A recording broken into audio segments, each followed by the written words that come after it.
Hello दोस्तों, आज का ड्रामा एक डार्क थीम ड्रामा है। ड्रामा की शुरुआत में हम एक कपल को देखते हैं जो कि इंटीमेट हो रहे थे। तभी हमारी फीमेल लीड सिया कहती है कि क्या मैं रेड लाइट एरिया में नहीं हूँ। फिर वो मेन लीड जियांग को मारने वाली थी पर रुक जाती है। तो जियांग कहता है कि यदि तुम्हारा हो गया है तो मैं जाओ, और वो अपने प्रॉप्स को निकालने लगता है पर सिया उसे वेट करने को कहती है। तो गलती से दोनों क्लोज आ जाते हैं। तो जियांग कहता है कि क्या हुआ, क्या अभी भी तुम्हारा मन नहीं भरा है, और उसके क्लोज जाने लगता है। जहाँ पर सिया को याद आता है कि मेरे बाइपोलर नेचर की वजह से मैंने जियांग को अप्रोच किया था, क्योंकि जब मुझे अटैक आते हैं तो उसे कंट्रोल करना काफ़ी डिफ़िकल्ट हो जाता है, और कभी कभी इतना ज़्यादा खतरनाक हो जाता है कि मैं सारी चीज़ों को डिस्ट्रॉय कर देती हूँ। इसलिए जब मैंने 2 साल छोटे जियांग को देखा तो मैंने उसे पैसे ऑफ़र किए, क्योंकि मुझे पता था कि उसे पैसों की ज़रूरत है। जियांग उसके गले पर चाकू रख देता है पर सिया को तो बिल्कुल भी डर नहीं लगता। वो कहती है कि यदि तुम मेरी डिमांड को फुलफ़िल कर सकते हो तो मैं तुम्हें काफ़ी सारे पैसे दूँगी। इसलिए जियांग भी मान जाता है। बाद में जब उसे अटैक आते थे तो वो उसे विला पर बुला लेती थी। फिर उसे अलग-अलग टॉयज़ और प्रॉप्स पहना के अलग-अलग तरीके से ट्रीट किया करती थी, जहाँ वो उसे इंटीमेटली बेल्ट से मारती थी, और उसे टूटा हुआ देखकर काफ़ी सैटिस्फैक्शन फ़ील होता था। पर ये सब कुछ 3 साल तक चला। बाद में जियांग को उसकी फैमिली ने बुला लिया था, और मेरी फैमिली बैंकरप्ट हो गई थी। फिर एक के बाद एक मेरी लाइफ में डिज़ास्टर आने लगे। मुझ पर इतना ज़्यादा कर्ज बढ़ गया था, और ऊपर से मुझे रेड लाइट एरिया में किडनैप करके भेज दिया गया, जहाँ पे मुझे बहुत ज़्यादा टॉर्चर किया गया। मुझे लगा कि मैं मर गई हूँ, पर बाद में मुझे पता चला कि मुझे जियांग ने खरीदा है। और फिर वो मुझे एकदम क्लोज करने लगता है और मुझे सीड्यूस करने लगता है और किस करने लगता है। वो उसे वैसा ही फील करवाता था जैसे पहले वो उसे फील करवाया करती थी। और वो तब तक नहीं रुकता जब तक मैं पूरी तरीके से पास आउट नहीं हो गई, और अब मेरा दोबारा जन्म हुआ है। अब मुझे पता चल गया है कि वो लोग फैमिली के हायर है, और आगे जाके काफ़ी सक्सेसफुल होगा, और जो चीज़ मैंने उसके साथ की है वो उसका बदला मुझसे ज़रूर लेगा। इसलिए मुझे अब उसे बुरी तरीके से ट्रीट नहीं करना चाहिए। इसलिए वो उसे सॉरी कहती है कि दोबारा कभी मत आना। तो पूछता है कि क्यों, क्या तुम मुझसे खेल के थक गई हो? तो वो कहती है नहीं। तो पूछता है कि फिर क्यों, क्या तुमने मुझसे अच्छा मेल ढूंढ लिया है? वो सोचती है कि शायद ये इसलिए ऐसा कह रहा है क्योंकि वो फ्यूचर में पैसे नहीं बना पाएगा, क्योंकि उसके पेरेंट्स ने बहुत सारा कर्ज ले रखा था, और इसलिए उसको उतारने के लिए उसे कितनी सारी दिन और रात जॉब करनी पड़ती है। वो कहती है कि ऐसा कुछ भी नहीं है। फिर वो फ़ोन लेती है और कुछ पैसे उसे ट्रांसफ़र कर देती है। वो कहती है कि इस बार तुमने अच्छा काम किया इसलिए ज़्यादा पैसे दिए हैं। वो कहता है कि जो एक्स्ट्रा पैसे दिए वो क्या नेक्स्ट टाइम के लिए है। वो कहती है कि एक्स्ट्रा पैसे तुम्हारे मेडिकल बिल के लिए, जो अमाउंट मैंने तुम्हारी बॉडी पर दी है तुम डॉक्टर को दिखाना चाहिए। तो कहता है कि इसकी कोई ज़रूरत नहीं है, और वहाँ से चला जाता है। वो सोचती है कि मैं ऐसा क्या करूँ ताकि तुम मुझे माफ़ कर दो। बाद में वो उसकी फ्रेंड के साथ जा रही होती है। उसकी फ्रेंड पूछती है कि क्या तुम्हारा जियांग के साथ झगड़ा हुआ है? तो वो मना करती है। सबको लगता है कि मैं और जियांग दोनों गर्लफ्रेंड और बॉयफ्रेंड है। किसी को हमारा असली रिलेशनशिप नहीं पता। बाद में उसकी फ्रेंड उसके लिए एक मिल्क टी खरीदने चली जाती है। वहीं उसकी नज़र पड़ती है जहाँ पर कुछ लोग जियांग को मार रहे होते हैं। तो वो वहाँ पे जाके उसे बचा लेती है। वो लोग कहते हैं कि इसने हमसे पैसे लिए हैं। तो वो कहती है कि तुम्हें जितने पैसे चाहिए मैं दे दूँगी, पर तुम इसे मत मारो। और वो उसे पैसे ट्रांसफ़र कर देती है। तो वो लोग पैसे लेकर चले जाते हैं। फिर वो जियांग को अस्पताल लेके जाती है। जब जियांग की आँख खुलती है तो वो सिया को देखता है। उसे अपना बचपन याद आता है। वो और पाई फैमिली दोनों ही उसके बेटे हैं, दोनों ही ब्रदर्स होते हैं। पर उसके पापा हमेशा उससे नफ़रत करते थे, क्योंकि वो अडॉप्टेड बच्चा था। एक दिन वह दुखी होकर बाहर बैठा था और अपने आप को ख़त्म करना चाहता था। तब एक लड़की वहाँ पे आती है और कहती है कि क्या तुम अपने आप को मारने की कोशिश कर रहे हो? उसके हाथ में से हथियार ले लेती है और उसे अपने साथ लेकर जाती है। कहती है कि यदि तुम डिप्रेशन में भी हो तब भी तुम्हें अपने आप को नुकसान नहीं पहुंचाना चाहिए, वो भी उन लोगों के लिए जो तुम्हें परेशान करते हैं। फिर वो उसे फ्राइड राइस देती है। अपनी लाइफ को ऐसे ही गिव अप मत करो। तुम्हें अपने आप पर बिलीव करना होगा, एक दिन ज़रूर तुम्हें कोई ना कोई लाइक करेगा। फिर वहाँ से चली जाती है। प्रेजेंट में हम देखते हैं जियांग कहता है कि तुम्हारी वजह से ही तो मैं आज जिंदा हूँ। यानी कि वो लड़की कोई और नहीं पर सिया ही थी। बाद में सिया नींद में गिरने वाली थी तो जियांग उसे पकड़ लेता है। वो कहती है कि डॉक्टर ने अभी तुम्हें आराम करने के लिए कहा है। यदि तुम्हें अपने मेडिकल बिल की चिंता है तो वो मैंने ऑलरेडी पे कर दिए हैं, और जिसने भी तुम्हें मारा है मैंने उसका पुलिस में रिपोर्ट भिजवा दिया है। तो वो उसे थैंक यू कहता है कि तुमने जो मेडिकल बिल चुकाए हैं उसके पैसे मैं बाद में तुम्हें चुका दूंगा। तो सिया गुस्से में कहती है कि तुम सुन क्यों नहीं रहे हो? तो वो तो शॉक हो जाता है, कहता है क्या हुआ? तो वो कहती है कि तुम मेरे हो और जो मैं तुम्हें कहूँगी वो तुम करोगे। और फिर से उसे अटैक करने लगता है और उसे वो जाने के लिए कहती है। पर जियांग कहता है कि मैं डॉक्टर को बुलाकर लेकर आता हूँ, पर वो पीछे से उसे हक कर लेती है। वो कहती है कि प्लीज़ मत जाओ। तो वो उसे क्लोज करके किस करने लगता है। बाद में हम देखते हैं डॉक्टर सिया से पूछ रहे थे कि तुम्हें अटैक कब आया था। वो कहती है कल ही आया था। वो उससे पूछते कि वीक में कितनी बार अटैक आते हैं। वो कहती है कि 2-3 बार आ जाते हैं। वो पूछते कि जब तुम्हें अटैक आते हैं तो तुम क्या करती हो। तो उसे याद आता है कि वो कैसे इंटीमेट होती है। डॉक्टर कहते हैं ठीक है, यदि तुम मुझे नहीं बताना चाहती तो चलेगा। बाद में हम देखते हैं उसके पापा आकर कहते हैं मैंने सुना कि तुम अभी डॉक्टर वे से मिलने गई थी। तो वो याद करती है कि पिछली लाइफ में उसकी ये अटैक की बीमारी इतनी ज़्यादा बढ़ गई थी कि उसके फादर को उसे रूम में लॉक करना पड़ा था और उनकी फैमिली बैंकक्रप्ट हो गई थी। उसके बाद भी वो मेरे लिए केक लेकर आ रहे थे और तभी उनका एक्सीडेंट हुआ और वो चल बसे। तो उसके डैड कहते हैं कि तुम्हारी बीमारी के बारे में डॉक्टर वे ने क्या कहा। वो कहती है कि उन्होंने कहा है कि मैं जल्दी ठीक हो जाऊंगी। तो उसके पापा कहते हैं कि मैंने तुम्हारी फेवरेट डिशेस बनाई हैं और वहाँ से चले जाते हैं। सिया सोचती है कि इस बार मैं मेरी फैमिली को कुछ भी नहीं होने दूंगी और मेरे डैड को भी बचा लूंगी। वहीं पर जियांग का साथी उसे कहता है कि तुमने जो प्रोजेक्ट में इन्वेस्टमेंट किया है उससे तुम्हें काफ़ी सारा पैसा मिलेगा, जिसके बाद तुम अपना सारा कर्जा उतार पाओगे। फिर तुम्हें उस सिया के पास जाने की ज़रूरत नहीं पड़ेगी। तभी सिया का मैसेज आता है तो वो उसे बाय करके वहाँ से चला जाता है। उसका फ्रेंड कहता है पक्का तुम्हें सिया नहीं बुलाया है। वहीं पर सिया रेड रूम में होती है जहाँ की चीज़ों को उसने तोड़ फोड़ रखा होता है। तभी वहाँ पे जियांग आता है। वो कहती है कि सॉरी, मैं कंट्रोल नहीं कर पाई, मैंने मेडिसिन ली है, उसके बाद भी मैंने चीज़ों को तोड़ दिया। मुझे लगा कि मैं अपने इमोशंस को कंट्रोल कर लूँगी। तो वो उसके क्लोज जाता है, स्मेल करता है, कहता है कि क्या तुमने ड्रिंक किया है। वो कहती है थोड़ा सा ही किया है। तो वो उस पर गुस्सा करके कहता है कि तुम्हें पता तो है कि ड्रिंक और दवाई दोनों लेने से तुम्हें प्रॉब्लम हो सकती है। तो वो कहती है कि तुम कौन होते हो मुझ पर गुस्सा करने वाले। तो वो कहता है कि मैं गुस्सा नहीं कर रहा हूँ और उसके पैर को टच करके कहता है कि अगली बार से शूज़ पहन के रखना। वो कहती है कि मैं नहीं चाहती कि तुम मुझे कुछ भी कहो और वो उसे क्लोज कर लेती है। कहती है आज मेरा टॉय कुछ ज़्यादा ही डिसबिहेव कर रहा है, मुझे ज़रा उसको लेसन सिखाना पड़ेगा। फिर वो उसे प्रॉप्स पहनाने लगती है तो वो उससे मदद करता है प्रॉप्स पहनाने में। फिर वो उसको अनबटन करने लगती है पर वो कर नहीं पाती तो वो वापस उसे सिखाता है कि देखो ऐसे बटन खोलते हैं। फिर वो उसकी घाव को टच करके कहती है कि क्या तुम्हें दर्द हो रहा है। तो वो उसे और ज़्यादा दबाती है। फिर वो उसके क्लोज जाती है और उसके नेक पे किस करती है। तो वो मूव कर रहा था तो वो उसे मूव करने से मना करती है। फिर वो वापस किस करने लगती है, फिर बेहोश हो जाती है। तो जियांग उसे सुला देता है। बाद में जब वो शावर ले रहा होता है तो वो सिया के साथ बिताए हुए पल को याद करता है। अगली सुबह जब सिया उठती है तो कहती है कि क्या मैंने तुम्हें कल रात बुलाया था, क्या मैंने तुम्हारे साथ कुछ गलत तो नहीं किया। फिर वो उसकी घाव को देखने जाती है और उसे शर्ट उतारने को कहती है क्योंकि वो उसे मेडिसिन लगाना चाहती थी। फिर वो मेडिसिन लगा के कहती है कि ये मेडिसिन से तुम्हारे घाव मिट जाएंगे। वो सोचती है कि ये पहली बार है जब मैंने इसे घाव देकर उसकी बॉडी को देखा है। फिर वो उससे कहती है कि तुम्हें नहीं लगता कि अब हमें एक दूसरे को अलग तरीके से इंटरेक्ट करना चाहिए। वो पूछता है किस तरीके से। तो वो कहती है कि क्यों ना हम फ्रेंड्स बन जाए। तो वो कहता है कि क्या तुम हमारे बीच में जो कुछ भी है उसे ख़त्म करना चाहती हो। तो वो कहता है कि तुम अपने आप को क्या समझती हो, जब तुम्हें मन करेगा तब मुझे बुलाओगी और जब तुम्हारा मन भर जाएगा तो मुझे छोड़ दोगी। अब तुम्हें मेरी ज़रूरत नहीं है। सिया उसे एक्सप्लेन करने की कोशिश करती है तो वो कहता है कि नहीं, मैं तुम्हारा साथ फ्रेंड बनना नहीं चाहता और वहाँ से चला जाता है। वो सोचती है कि ये तो मुझसे फ्रेंडशिप भी करना नहीं चाहता, क्या वो मुझसे इतना ज़्यादा नाराज़ है। बाद में अपनी फ्रेंड के साथ जा रही थी। उसकी फ्रेंड कहती है कि पहले तुमने उसे फोर्स किया, अब तुम उसे फोर्स नहीं करना चाहती, पर इसके बाद भी वो तुम्हारा फ्रेंड बनना नहीं चाहती। वो तुमसे नफरत नहीं करता पर तुम्हें लाइक करता है। तो सिया कहती है कि ऐसा कुछ भी नहीं है। वहीं पर जियांग और उसका फ्रेंड भी बातें कर रहा था। उसका फ्रेंड कहता है कि तुम्हें सिया से प्यार हो गया है, वो तो तुम्हारी फीलिंग्स के साथ खेल रही है, क्या तुम किसी और लड़की से प्यार नहीं कर सकते। पर जियांग तो इन्वेस्टमेंट की बातें करने लगता है। उसका फ्रेंड कहता है कि मैं सिया के बारे में बात कर रहा हूँ और तुम इन्वेस्टमेंट की बात लगा के बैठे हो। तो जियांग कहता है कि मुझे मेरी चॉइस के बारे में पता है। बाद में हम पार्टी का सीन दिखता है जहाँ पर उसके फादर सिया को कहते हैं कि मुझे पता है तुम्हें पार्टी पसंद नहीं है, इसलिए तुम्हें सोशलाइज करने की ज़रूरत नहीं है, तुम कोई भी एक जगह ढूंढ के वहाँ पे खा के आराम करो। तो वो कहती है कि नहीं, मैं कुछ लोगों से मिलना चाहती हूँ। वो याद करती है कि प्रीवियस लाइफ में यही पार्टी के बाद हमारी फैमिली का बुरा टाइम शुरू हो गया था और इस बार मैं ये नहीं होने दूंगी। तभी वहाँ पर एक पर्सन आके कहता है कि आपको कोई मिलने के लिए आया है। तो उसके फादर उससे मिलने चले जाते हैं। तभी वहाँ पर एक लेडी आती है जिसका नाम है लीना। वो कहती है कि सिया, मैं तुम्हें कितने दिनों से नहीं देखा। वो पूछती कि तुम कौन हो। लीना कहती कि शायद तुम मुझे नहीं जानती पर मैंने तुम्हें जियांग के फ़ोन में देखा है जब वो मुझे इन्वेस्टमेंट मांग रहा था।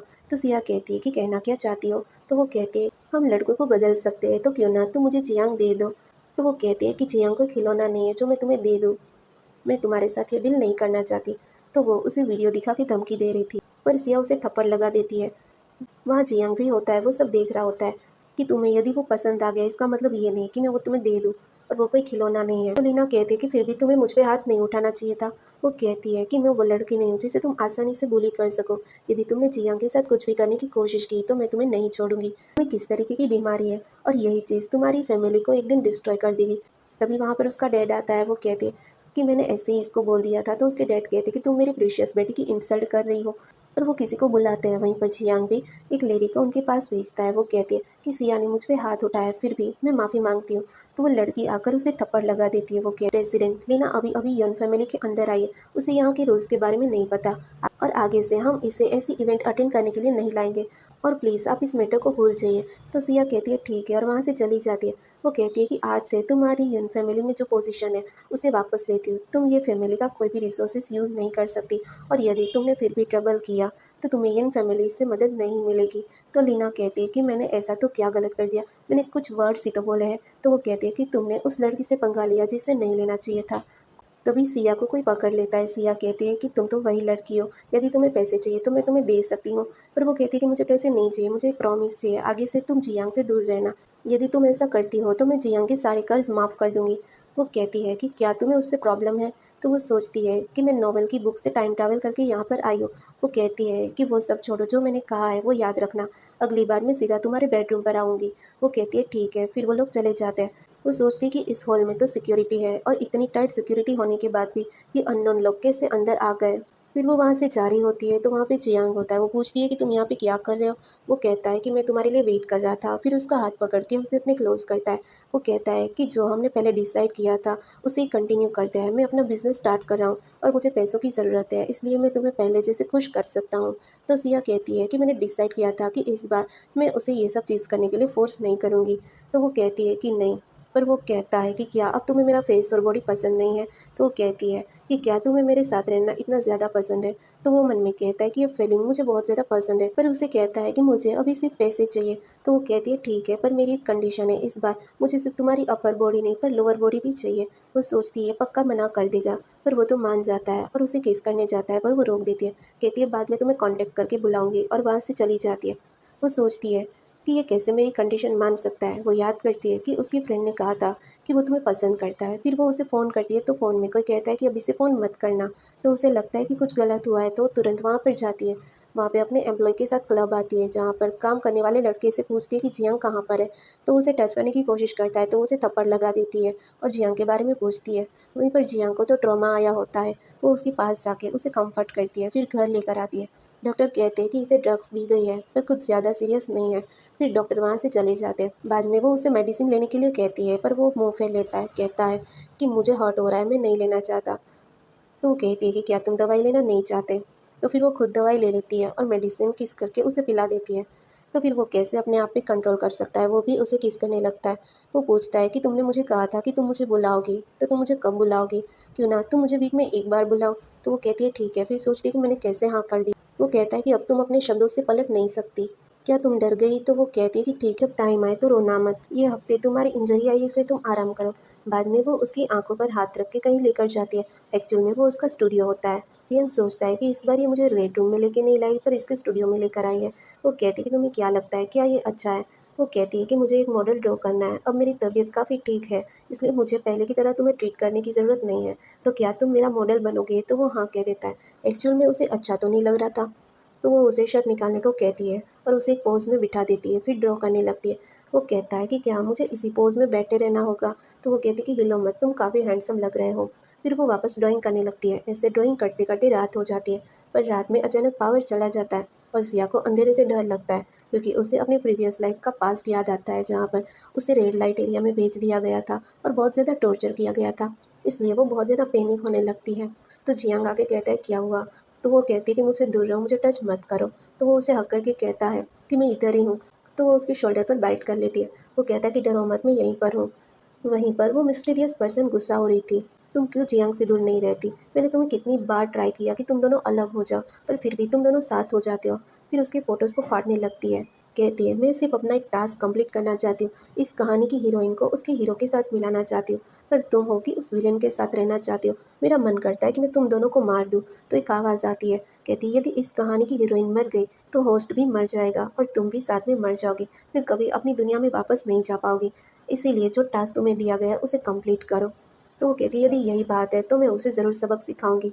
फिर वो फ़ोन में कुछ करती है। बाद में उसके दादाजी उसकी फ़ोटो दिखाकर कहते हैं कि ये क्या कर रही हो। तो वो सोचती है कि मैंने रेड रूम में कैमरा तो इंस्टॉल नहीं किया था, फिर ये फ़ोटोज़ किसने लिए हैं। उसके दादा कहते हैं कि क्या तुमने इसे फ़ोर्स किया ये सब करने के लिए। तो वो हाँ कहती है। तो वो उसे डांटते हैं कि क्या तुम मुझे मारना चाहती हो। वो कहती है कि मैं जानती हूँ मैंने गलत किया है, पर अब वो मेरा मॉडल है और हमारा रिलेशनशिप भी अब वैसा नहीं है।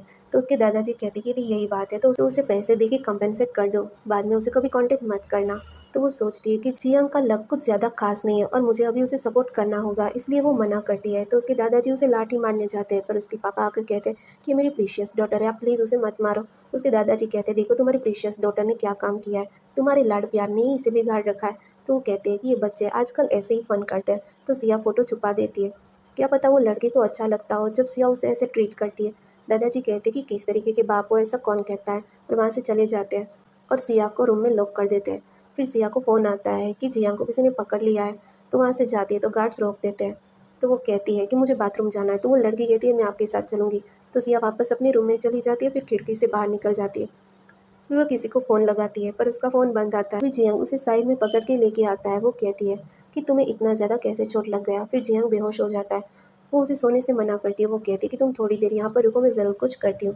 तभी पर वहाँ पे एक लड़का आता है। सिया कहती है कि इसे चोट लगी है। फ्लैशबैक में हम देखते हैं ये डेविन है, पाई फैमिली का वारिस है। ये और जियांग दोनों एक्चुअल में भाई होते हैं।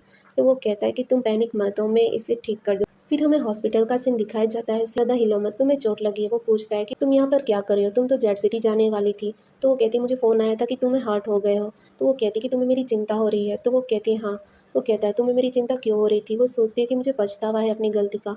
वो रोने लगती है, कहती है प्लीज़ मुझे मत पूछो। तो उसे हक करके कहता है ठीक है, पर रो मत। ये सब कुछ डेविन सुन रहा था। वो फ़ोन पे किसी से कहता है कि मुझे पता है, पर सिया के लिए चीज़ें डिफ़िकल्ट नहीं करो और मैं स्पेशल मिशन पे जा रहा हूँ। यदि मुझे कुछ भी होता है तो सिया को कुछ भी बताने की ज़रूरत नहीं है। बाद में हम देखते हैं कि जियांग सिया के घर पर आता है। वहाँ वो उसके डैड को अंकल कह के बुलाता है। तो उसके डैड कहते कि तुम्हारा अंकल कौन है।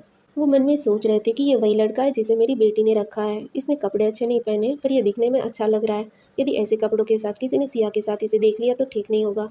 पर मैं जब छोटा था तब मैं इसे ज़्यादा अच्छा दिख रहा था, पर कोई बात नहीं, यदि मेरी बेटी को पसंद है तो मुझे भी चलेगा। तभी वहाँ पर उसके दादाजी आते हैं। उसके दादाजी पूछते हैं कि क्या तुम ठीक हो। तो वो सोचती कि दादाजी तो हमेशा स्ट्रिक्ट होते हैं, पर पता नहीं इस बार उसने मुझे क्यों नहीं डांटा। दादाजी उसे अपना ध्यान रखने को कह के वहाँ से चले जाते हैं। फिर उसके डैड कहते हैं कि दादाजी को तुम्हारी चिंता हो रही थी, और वो कहते हैं कि तुम ठीक तो हो ना। तो वो सोचती है कि पिछली लाइफ में मेरी लाइफ में जो प्रॉब्लम हुई थी मुझे उसके मास्टरमाइंड को ढूंढना ही होगा।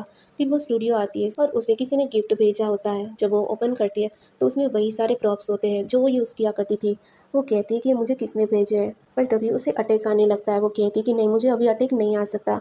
वो मेडिसिन ढूंढने लगती है तो जियांग उसे पकड़ लेता है, उसे शांत करता है। वो उसे देखती है और अपने क्लोज कर लेती है। मन में सोचती है कि नहीं, मैं ऐसा नहीं कर सकती। वो कहती है मैं ठीक हूँ, तुम यहाँ से चले जाओ। जियांग कहता है कि तुम्हें मेरी मदद चाहिए। तो सिया उसका गला पकड़ के कहती है कि मैं तुम्हारे साथ ऐसा नहीं कर सकती।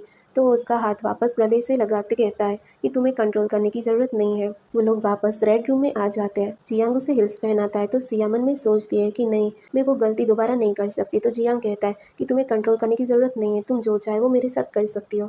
और उसका हाथ पकड़ के क्लिप देता है। तो वो कहती है कि तुम्हें मुझे ये नहीं देना चाहिए था, अब मैं रेजिस्ट नहीं कर पाऊंगी। तो वो कहता है कि मैं ये सब अपनी इच्छा से कर रहा हूँ। फिर क्या, वो तो उसे बेड पे धक्का देके गिराती है और उसे अपनी क्लोज करके किस करने लगती है, क्योंकि जियांग को ऐसे टॉर्चर करके उसे सेटिस्फेक्शन मिल रहा था। बाद में वो शांत हो जाती है तो वो रोने लगती है। जियांग कहता है कि तुम रो मत, मुझे ये सब पसंद है। फिर वो उसे हिल्स में मसाज करता है और उसे सॉरी कहता है। वो कहती है कि तुम अपने आप को ब्लेम मत करो। वो मन में सोचता है जब तुम बीमार होती हो तभी मैं तुम्हें सिड्यूस कर पाता हूँ और तभी मेरे ऐसे थॉट्स सेटिस्फाइड हो पाते हैं। सिया कहती है कि तुमने मुझे ऐसे क्यों ट्रीट करने दिया। वो याद करता है कि बचपन वाली लड़की तुम ही तो हो जिसने मेरी जान बचाई थी। वो कहता है कि क्योंकि मैं तुम्हें पसंद करता हूँ। वो कहती है कि ठीक है, अगली बार हम ये सब कुछ नहीं करेंगे और मैं तुम्हें पैसे ट्रांसफ़र कर दूंगी, और वहाँ से चली जाती है। तो वो मन में सोचता है कि मैं तो सिर्फ तुम्हारा डॉग बनना चाहता, फिर भी मैं तुम्हें क्यों नहीं पा सकता। ये हमारी किस्मत है कि हम दोनों हमेशा साथ में ही रहे।